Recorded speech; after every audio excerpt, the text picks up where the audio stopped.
राहुल गांधी जी।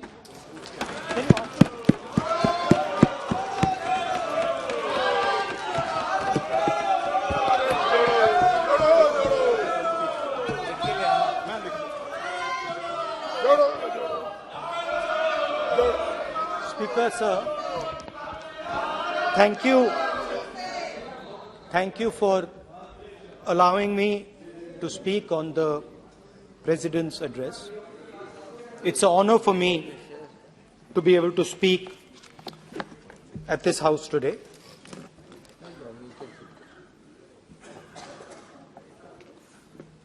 जैसे आप सबको मालूम है, पिछले 4 महीनों में हम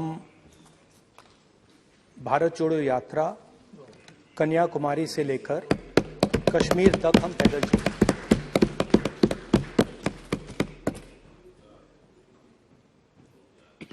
तीन 3,600 किलोमीटर तकरीबन। और इस यात्रा पे बहुत कुछ सीखने को मिला।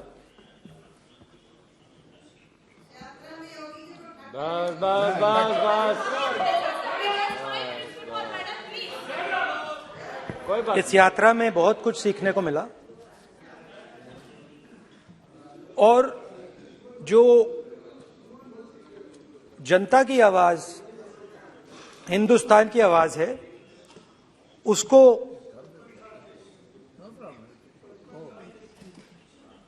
गहराई से सुनने का मौका मिला।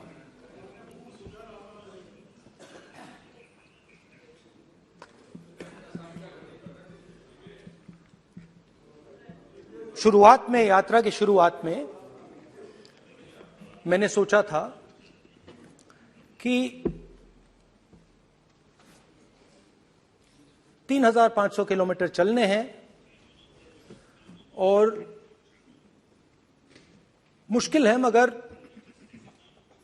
किया जा सकता है।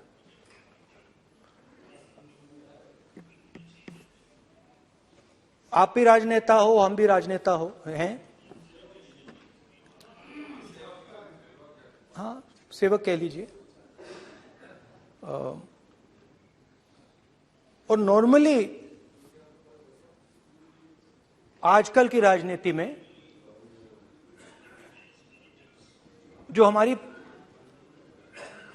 पुराना ट्रेडिशन था पैदल चलने का, वो आजकल हम सब लोग, हम भी आप भी, उस ट्रेडिशन को शायद भूल गए या उसका हम पालन नहीं करते।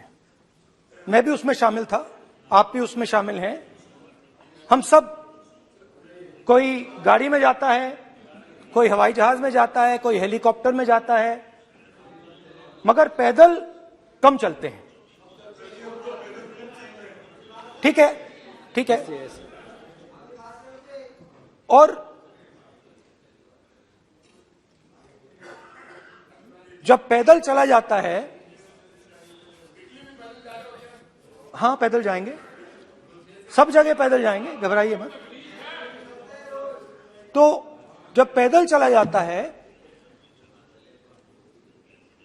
मैं 1 किलोमीटर की बात नहीं कर रहा हूं, 10 की नहीं कर रहा हूं, 25 की नहीं कर रहा हूं, मैं 200-300-400 किलोमीटर की बात कर रहा हूं। जब 200-400 किलोमीटर चला जाता है तो शरीर पे दबाव पड़ता है, दर्द होता है, मुश्किल आती है। शुरुआत में चलते वक्त लोगों की आवाज सुन रहे थे हम, मगर हमारे दिल में यह भी था कि हम भी अपनी बात रखें। कोई हमारे पास आता था, कहता था कि मैं बेरोजगार हूं, और हमें लगता था कि नहीं, हमें कहना चाहिए कि तुम बेरोजगार क्यों हो, कारण क्या है। उसमें हम विपक्ष का रोल भी प्ले कर लेते थे, आपकी भी बुराई कर देते थे।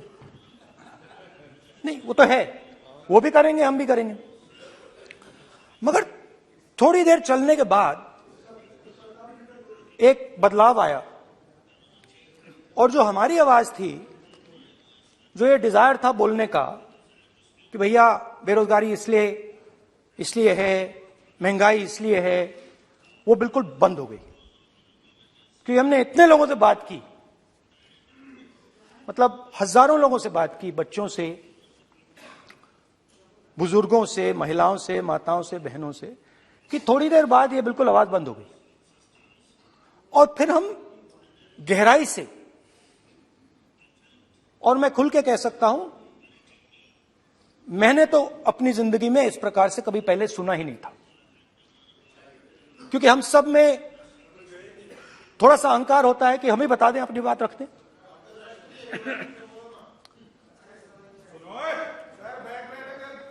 तो आस्ते आस्ते जब हम चले 500-600 किलोमीटर बाद, जनता की आवाज गहराई से सुनाई देने लगी और एक प्रकार से यात्रा, इंडिविजुअल्स नहीं, यात्रा हमसे बोलने लगी। नहीं, गहरी बात है, समझ नहीं आएगा। आप समझने की कोशिश करो। यात्रा हमसे बोलने लगी। 200 किलोमीटर आप चलने की कोशिश करिए, पता चल जाएगा। और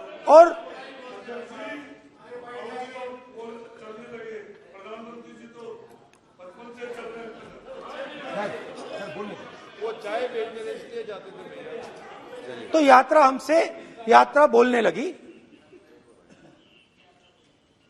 कोई आता था, कहता था, युवक आता था, कहता था मैं बेरोजगार हूं। हम सवाल पूछते थे, क्या पढ़ा आपने? इंजीनियरिंग की, अब क्या करते हो? कोई कहता था मैं बेरोजगार हूं, कोई कहता था मैं उबर चलाता हूं, कोई कहता था मैं मजदूरी करता हूं। किसान आए हजारों। प्रधानमंत्री बीमा योजना की बात की कि हम पैसा भरते हैं, तूफान आता है, आंधी आती है, पैसा गायब हो जाता है।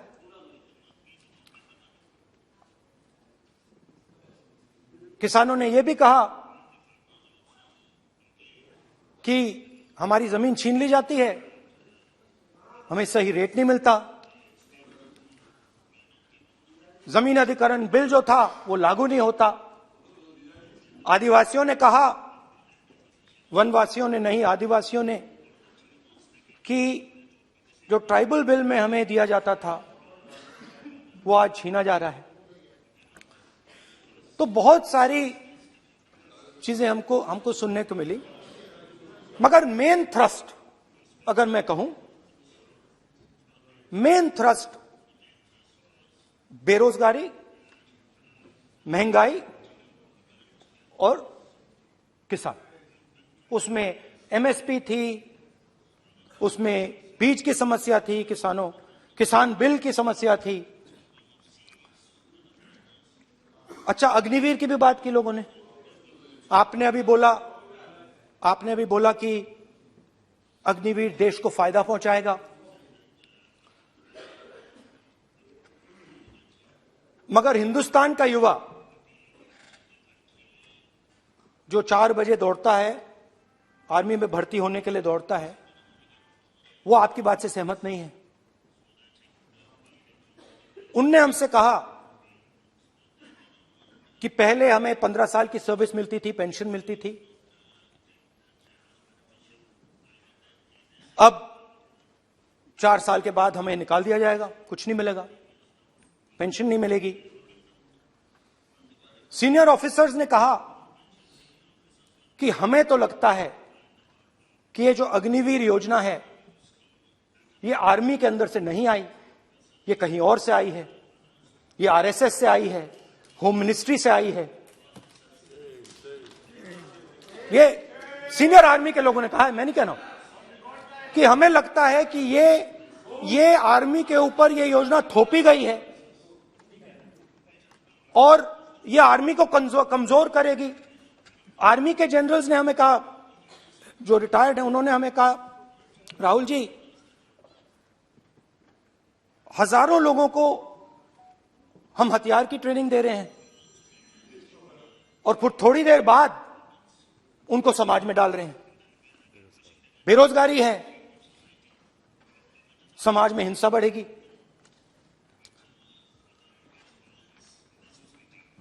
तो उनके मन में था कि ये जो अग्निवीर योजना जो है, ये आर्मी के अंदर से नहीं आई है। और मुझे नाम भी बताया कि अजीत डोभाल जी ने ये योजना आर्मी पे थोपी है।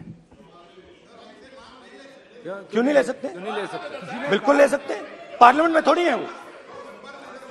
क्यों नहीं ले क्यों नहीं ले सकते? क्या बात कर रहे हैं? सर ये तर्क है, बाद में फिर अडानी के लिए भी यही बोलने वाले हैं, फिर ये तर्क है इनका।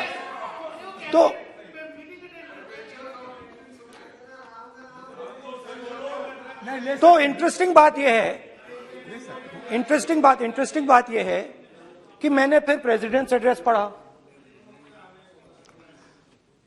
देश के सब युवा अग्निवीर अग्निवीर अग्निवीर अग्निवीर बोल रहे हैं, कह रहे हैं कि ये आर्मी के ऊपर थोपा गया है, हमें नहीं चाहिए। आर्मी के लोग कह रहे हैं हमें नहीं चाहिए। जैसे मैंने कहा, आर्मी को लगता है कि होम मिनिस्ट्री ने इनके ऊपर थोपा है, आरएसएस ने ये उनके ऊपर थोपा है। तो ये आवाजें आ रही हैं। अब मैंने आपका बैठिए, अब बैठिए, कौन सा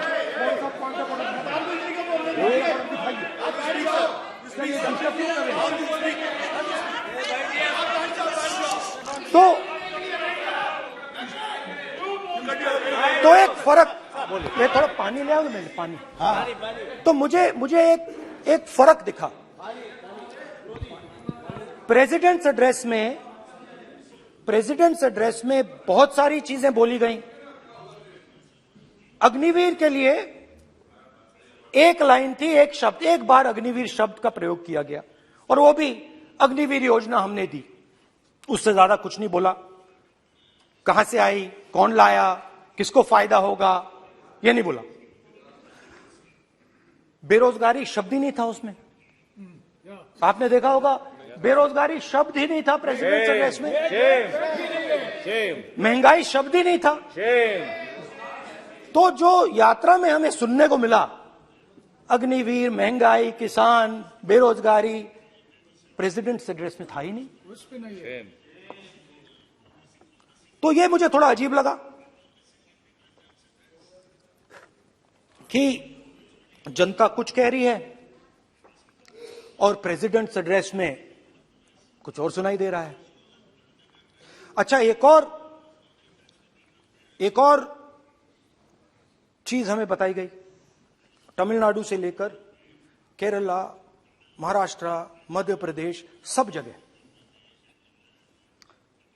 एक नाम सब जगह हमें सुनने को मिला, अदानी। यह नाम पूरे हिंदुस्तान में, केरल में, तमिलनाडु में, महाराष्ट्र, कर्नाटका, हिमाचल, कश्मीर, सब जगह अदानी अदानी अदानी अदानी अदानी।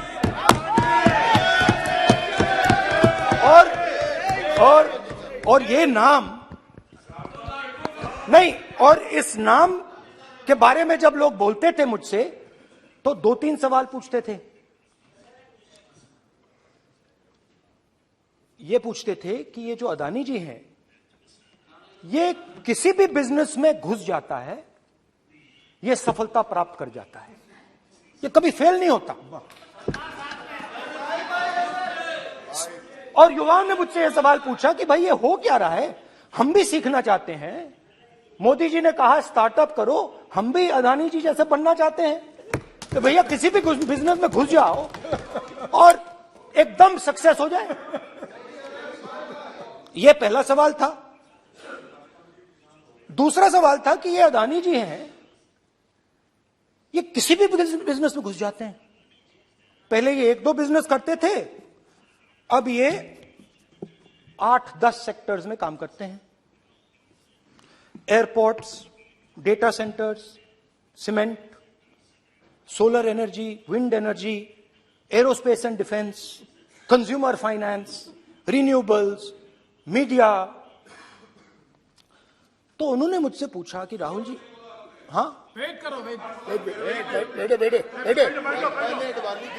हाँ, धन्यवाद। पोर्ट्स की बात भी थी। ये भी सवाल पूछा कि भैया एक बात बताइए, राहुल जी बताइए हमें कि अदानी जी का जो नेटवर्थ है वो 3 साल के अंदर, 2014 से लेकर 2022 तक ये $8 बिलियन से $140 बिलियन कैसे हो गया? कैसे हुआ? मोदी है तो ये 2014 में अगर आप दुनिया की, मुस्कुरा रहे हैं आप, बीजेपी में है ना आप,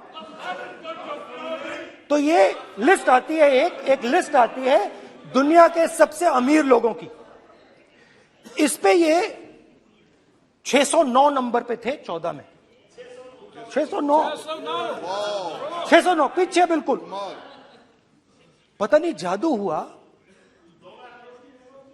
दूसरे नंबर पे पहुंच गए। मोदी है तो मुमकिन है।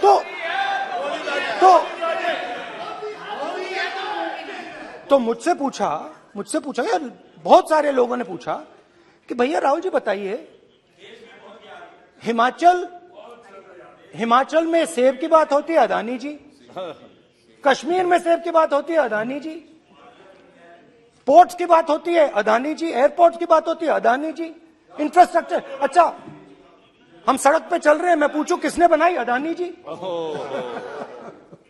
तो लोगों ने यह भी पूछा कि राहुल जी, ये जो अदानी जी जो हैं, इनकी सफलता कैसे हुई? Just right it neatly. तो नहीं स्पीकर सर, वो फोटो है सर, वो पोस्टर नहीं है। आप वरिष्ठ सदस्य हैं। मैंने कहा कि 2014 में वो 609 नंबर पे थे, कुछ ही सालों में वो दूसरे नंबर पे पहुंच गए। कैसे पहुंचे? मैं आपको, बहुत सारी इंडस्ट्रीज में काम करते हैं, मैं आपको 2-3 इंडस्ट्रीज का उदाहरण दे देता हूं। एयरपोर्ट इंडस्ट्री की बात, एयरपोर्ट्स की बात करते हैं।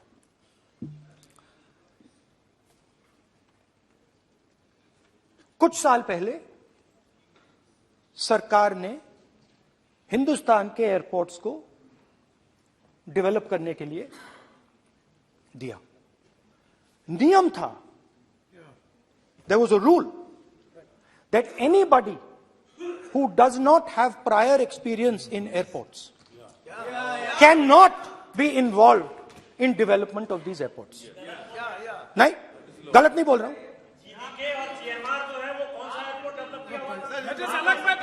आप बैठ जाइए।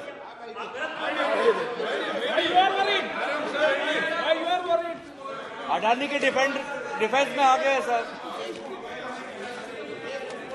देखिए, अरे माननीय सदस्य प्लीज मेरी बात सुनो। तो 1 मिनट मेरी बात सुनो। ये एक मिनट बात सुनेंगे। ये संसद है, अपन किस दिशा पर चर्चा कर रहे हैं ये देश देख रहा है। हमें राष्ट्रपति अभिभाषण पर चर्चा करें तो उचित रहे। तो आपको तो रूल था, नियम था। हाँ,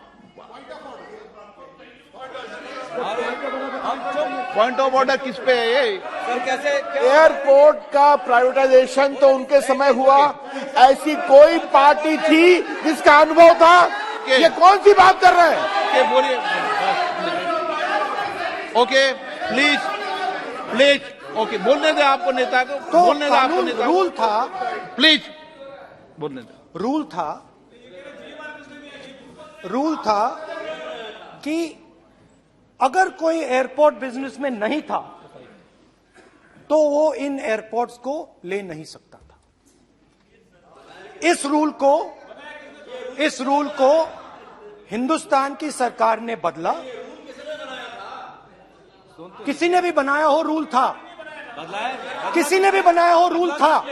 बदला रूल बनाया किसने बात नहीं है, रूल बदला किसने बात है। रूल बदला गया,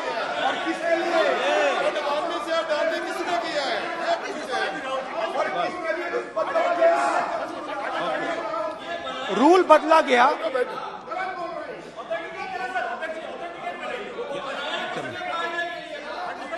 सर पार्लियामेंट्री अफेयर्स चलता रहेगा क्या सर?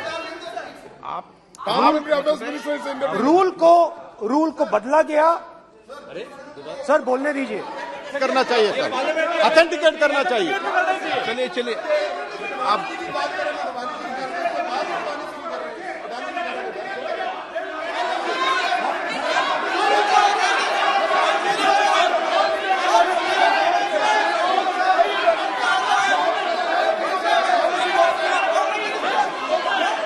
रूल बदला गया सर, स्पीकर सर।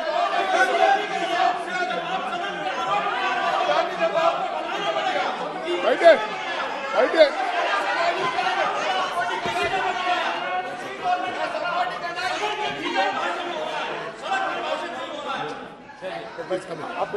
तो ये रूल बदला गया। उस समय मीडिया में इसके बारे में चर्चा हुई थी। रूल बदला गया और अदानी जी को 6 एयरपोर्ट्स दिए गए। उसके बाद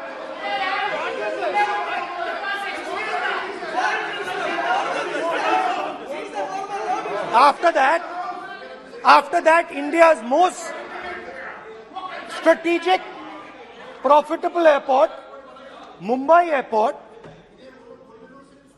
was taken away by GVK, hijacked by using the agencies. The agencies को रिजल्ट क्या आया? रिजल्ट आया कि एयरपोर्ट्स में आज अदानी जी 24% हिंदुस्तान की एयर ट्रैफिक को अपने एयरपोर्ट से निकालते हैं और 31% एयर फ्रेट उनके एयरपोर्ट्स में से निकलता है। तो बताइए, बोलिए वित्त मंत्री, विधि मंत्री। और ये जो सर ये हाउस में सर ये बोल रहे हैं, तुम तो ज्ञान बांट रहे हो, बैठ जाओ। सर ये यहाँ बहुत गंभीर मिनिस्टर हैं ये देश के। ये राष्ट्रपति का उद्बोधन को लेकर एक गंभीर चर्चा हो रही है। जो भी मेंबर कुछ भी बात करे विद फुल रिस्पॉन्सिबिलिटी, ऑथेंटिकेट करें। और ये वाइल्ड एलिगेशन अपना एक सोच के आया है, बिना तर्क के ऐसे वाइल्ड एलिगेशन लगा रहे, ये कोई मतलब नहीं है सर। ये ऐसे नहीं बोल सकते और वो सर तर्क रखना पड़ेगा। अगर एलिगेशन लगा रहे हैं तो आपको पूरा डॉक्यूमेंट प्रूफ के साथ आपको रखना पड़ेगा। दे देंगे आप ऐसे बातें नहीं दे कर सकते। देंगे। और ये गंभीरता को समझिए, ये डॉक्यूमेंट्री प्रूफ दे देंगे। अब आपने जो पिछले स्पीकर थे उन्होंने फॉरेन पॉलिसी की बात की, हम भी फॉरेन पॉलिसी की बात करते हैं। चलिए डिफेंस से शुरू करते हैं। बहुत ऑप्शंस है, आप बताइए कहां से शुरू करें। बिजली, डिफेंस, कोयला, बहुत ऑप्शंस है। Defence, let us start with defence. अब डिफेंस में अदानी जी का कोई एक्सपीरियंस नहीं था, जीरो एक्सपीरियंस। कल मैंने प्रधानमंत्री को एचएएल में देखा। प्रधानमंत्री जी ने कहा कि गलत आरोप लगाया, मगर रियलिटी तो यह है कि एचएएल का जो कॉन्ट्रैक्ट था 126 हवाई जहाजों का, वो अनिल अंबानी को चला गया। अब देखिए, और ये जो फ्यूचर एंटरप्रेन्योर्स हैं, जो बिजनेस स्कूल हैं, हार्वर्ड यूनिवर्सिटी जैसे स्कूल हैं, इनको इसका केस स्टडी, इसकी केस स्टडी बनानी चाहिए, शायद बने। How to use government power to build individual businesses, case study. तो अब देखिए, अदानी जी की डिफेंस में इंटरेस्ट देखिए।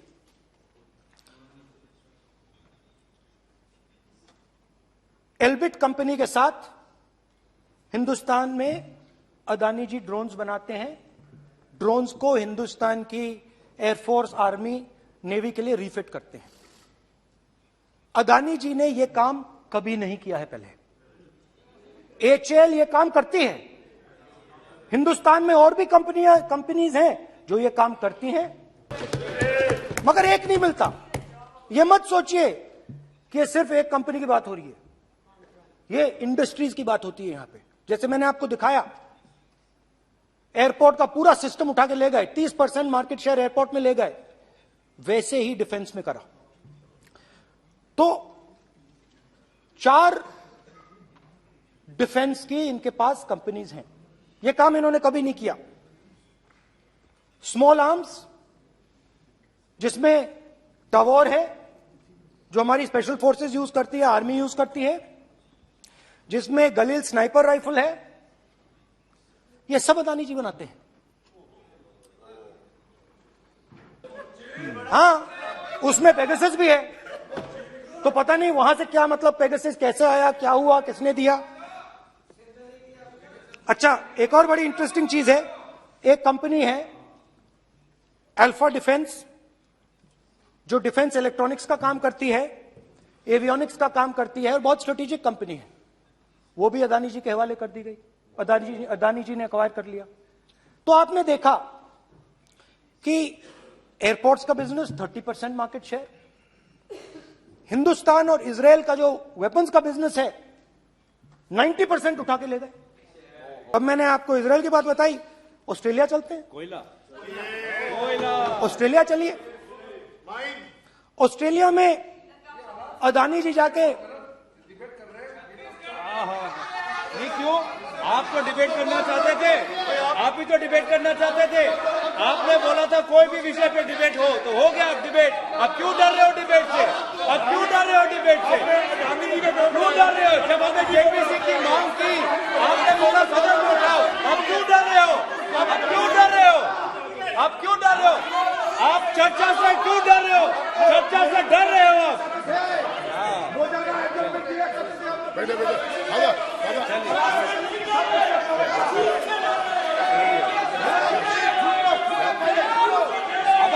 अब सुनना पड़ेगा, अब सुनना पड़ेगा, अब सुनना पड़ेगा। ऑस्ट्रेलिया जाते हैं, प्रधानमंत्री ऑस्ट्रेलिया जाते हैं।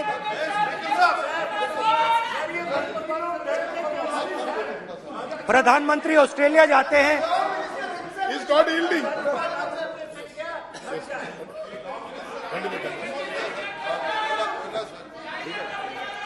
ऑस्ट्रेलिया जाते हैं।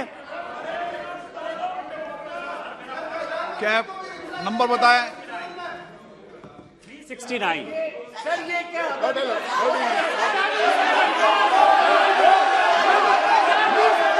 369 सर, ये कहता है सर, एक पेपर और document to be laid on the table shall be duly authenticated by the member presenting. देखिए पूरा सरकार, इन्होंने सर, मैं इनको चैलेंज करता हूं कि जीएमआर और जीबीके, उसको कब एयरपोर्ट का जो है संचालन का अधिकार था और कौन सा रूल है वो कोट करे सर। किस रोल के आधार पर ये, इनको मैं चैलेंज करता हूं, पूरी कांग्रेस पार्टी को चैलेंज करता हूं कि जीएमआर और जीबीके को कौन सा एयरपोर्ट चलाने का लाइसेंस जब दिया तो उनको उसका नॉलेज था। मैं चैलेंज करता हूं पूरी कांग्रेस पार्टी को।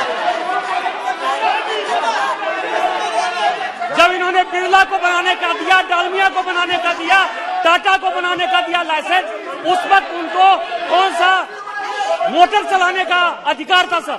ये गलत बयानी कर रहे हैं। मेरा ये कहना है कि आप एलिगेशन प्रधानमंत्री को ऊपर लगा रहे हैं, आप पेपर दीजिए और कौन सा रूल भारत सरकार ने चेंज किया एयरपोर्ट में अडानी के लिए, वो ऑथेंटिकेट कीजिए, नहीं तो इस तरह की बात नहीं कर सकते हैं।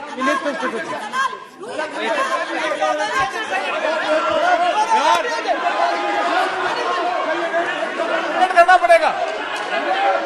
ऑथेंटिकेट करना पड़ेगा। राहुल गांधी जी, आपको ऑथेंटिकेट करना पड़ेगा। आप ऐसा नहीं बोल सकते हवा में, आप हवा में बोल रहे हो और प्रधानमंत्री जी पे आरोप लगा रहे हो। आपको ऑथेंटिकेट करना ही पड़ेगा।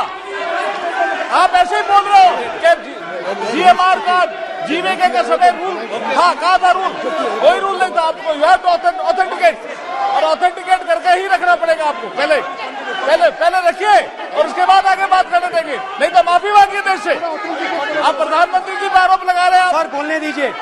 अनाप शनाप आरोप लगा रहे हैं, बिना किसी डॉक्यूमेंट के आरोप लगा रहे हैं प्रधानमंत्री जी पे।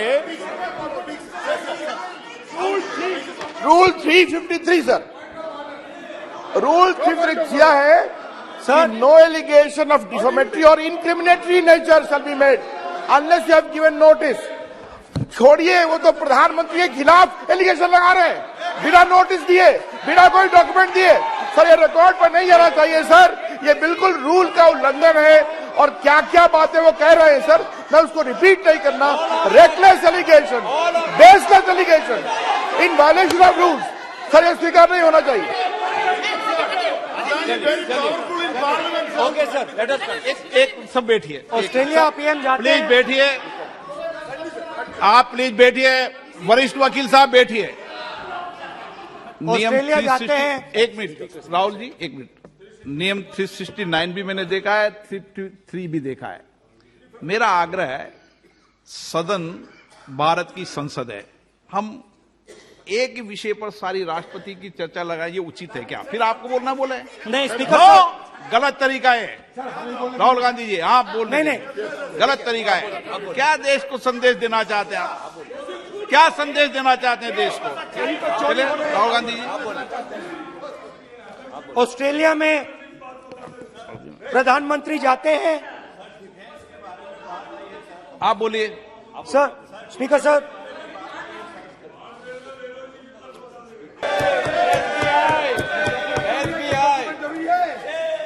सर इसका भी डॉक्यूमेंट जरूरी है क्या, बताओ? मोदी जी, आपका सरकार की बात है। अधीर प्लीज।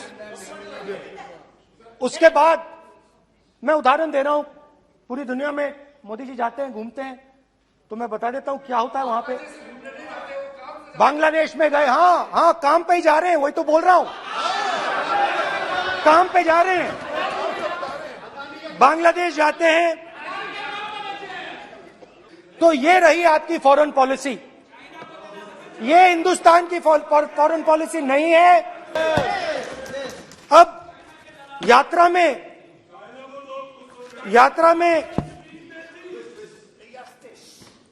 में मुझसे 2-3 और सवाल पूछे गए। यात्रा में लोगों ने मुझसे पूछा, राहुल जी ये जो LIC कंपनी है, इसका पैसा अदानी जी की मदद करने के लिए क्यों डाला जा रहा है? उन्होंने यह भी पूछा कि अदानी जी के जो शेयर्स हैं बड़े वोलेटाइल हैं, उसमें LIC का पैसा क्यों डाला जा रहा है?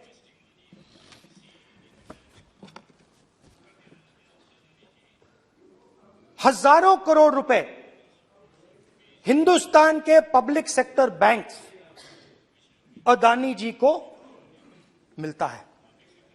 27,000 करोड़ रुपए SBI, PNB 7,000 crore, bank of Baroda 5,500 crore, ये मैं लिस्ट चलती जाएगी। LIC का एक्सपोजर 36,000 करोड़ रुपए, 3 crore SBI and other PSU bank holders. Money is going to Mr. Adani and to finance.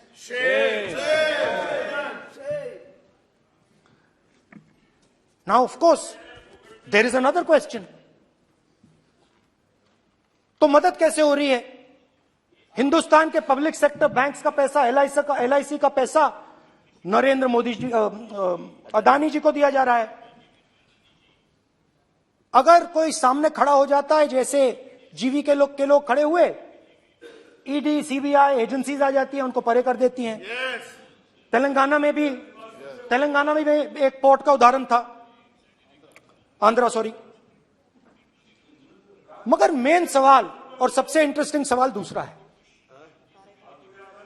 कुछ दिन पहले ये हिंडनबर्ग रिपोर्ट आई, उसमें लिखा था कि अदानी जी की हिंदुस्तान के बाहर शेल कंपनीज हैं। ये जो शेल कंपनीज हैं, सबसे पहला सवाल है, ये हैं किसकी? ये किसकी है मॉरिशस में जो शेल कंपनीज हैं? और ये जो हजारों करोड़ रुपया ये शेल कंपनीज हिंदुस्तान में भेज रही हैं, ये किसका पैसा है? और क्या ये काम अदानी जी फ्री में कर रहे हैं? अब मैं ये सवाल क्यों पूछ रहा हूं? क्योंकि अदानी जी स्ट्रेटेजिक बिजनेसेस में काम करते हैं।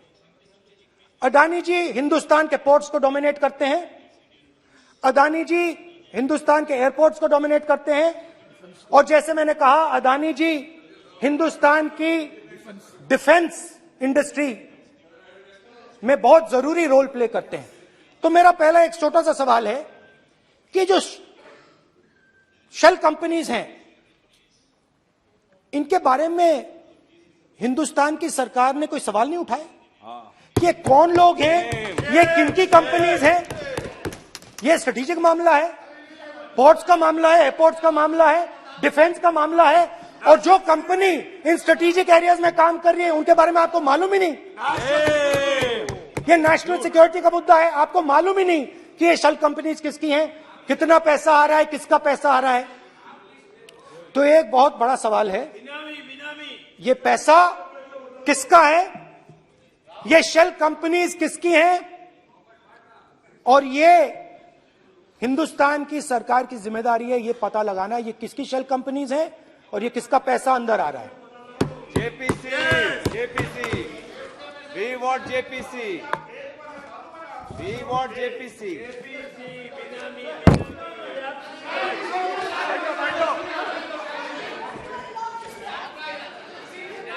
अच्छा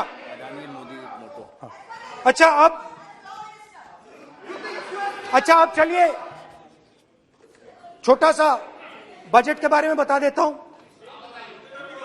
2022 में अदानी जी अनाउंस करते हैं कि वो $50 बिलियन इन्वेस्ट करेंगे to build the world's largest green hydrogen ecosystem. और इस बजट में बीजेपी की सरकार निर्मला सीतारमण जी कहती हैं हम ग्रीन हाइड्रोजन के लिए बहुत ह्यूज इंसेंटिव्स देंगे, 19,700 करोड़ रुपए हम ग्रीन हाइड्रोजन के लिए देंगे, मतलब अदानी जी को देंगे। नए airport, coastal shipping, horticulture, grain storage, ये सब काम आप कर रहे हैं। तो मेरे सिर्फ कल प्रधानमंत्री जी कल भाषण देंगे, मेरे उनसे 2-3 छोटे से सवाल हैं। मेरा प्रधानमंत्री जी से 2-3 सवाल हैं।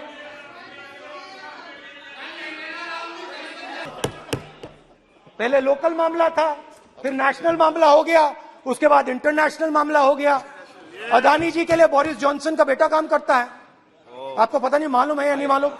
भाई सॉरी, नहीं बेटा भी, भाई काम करता है। तो ये मामला पहले गुजरात का मामला था, फिर ये हिंदुस्तान का मामला हुआ, अब ये इंटरनेशनल मामला हो गया है। तो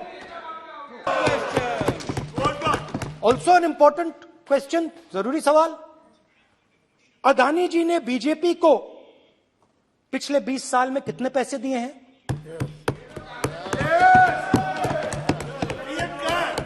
इलेक्टोरल बॉन्ड्स में कितना पैसा दिया है?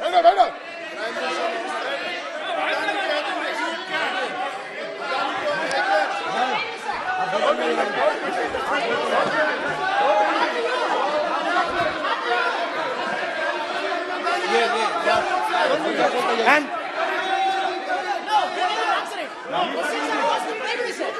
questions are posed to Prime Minister, please. Sir, खत्म करने दीजिए सर। कंक्लूडिंग और बहुत सुंदर तरीके से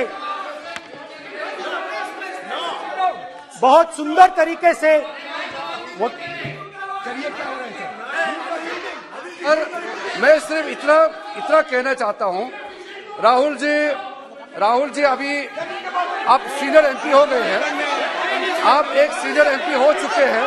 हम लोग एक्सपेक्ट करते हैं कि इस सदन का सदस्य होने के नाते जो भी बातें आप करेंगे गंभीरता से आप बात करेंगे।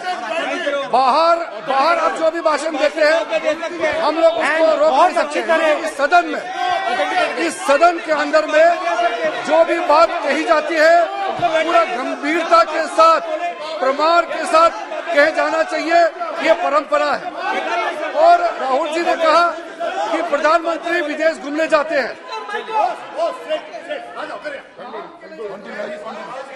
तो मैंने आज वो जो युवाओं ने मुझसे सवाल पूछा था कि अदानी जी की इतनी बिजनेस एक्यूमेंट कहां से आई, इतने अलग अलग सेक्टर्स में अदानी जी ने कैसे सक्सेस प्राप्त की, अदानी जी के बारे में पूरी दुनिया को स्टडी करनी चाहिए, हार्वर्ड यूनिवर्सिटी को स्टडी करनी चाहिए कि पॉलिटिक्स के बीच में और बिजनेस के बीच में कैसा रिश्ता होता है। India is a case study. Now बहुत अच्छी तरह बीजेपी के जो पिछले स्पीकर थे उन्होंने मेरे भाषण को इंकैप्सुलेट किया मेरे लिए। बहुत अच्छी तरह आपने जो मैं सोच रहा था आपने उससे और भी अच्छी तरीके से बोल दिया। Coming together is a beginning, keeping together is progress, working together is success. Thank you.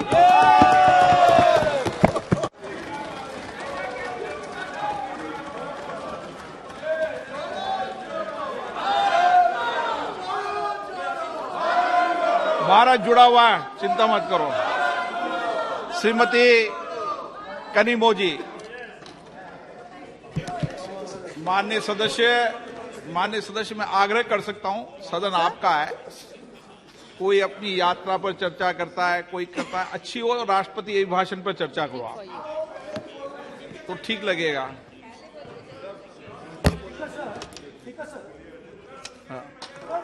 ये एक बात पे चर्चा नहीं हुई है, ये अलग अलग इंडस्ट्रीज पे, अलग अलग बिजनेसेस पे और इंटरनेशनल अफेयर्स पे डिस्कशन हुआ है। नहीं, एक मिनट प्लीज बैठिए। नहीं, प्लीज बैठिए। पर अपन को सदन के बाहर ये भी टिप्पणी नहीं करना चाहिए कि अध्यक्ष महोदय माइक बंद कर देते हैं या हमें नहीं दिखाते, ये भी टिप्पणी करना उचित नहीं है। क्योंकि सर अध्यक्ष जी बट रियलिटी है, आप माइक बंद कर देते हैं। आप एक मिनट प्लीज बैठे, प्लीज आप बैठिए, मैं बैठा हूं ना, प्लीज बैठिए। नहीं, मेरा है कहना, आप पूरे समय बोले, आज नहीं, आपका आप बोल लें फिर।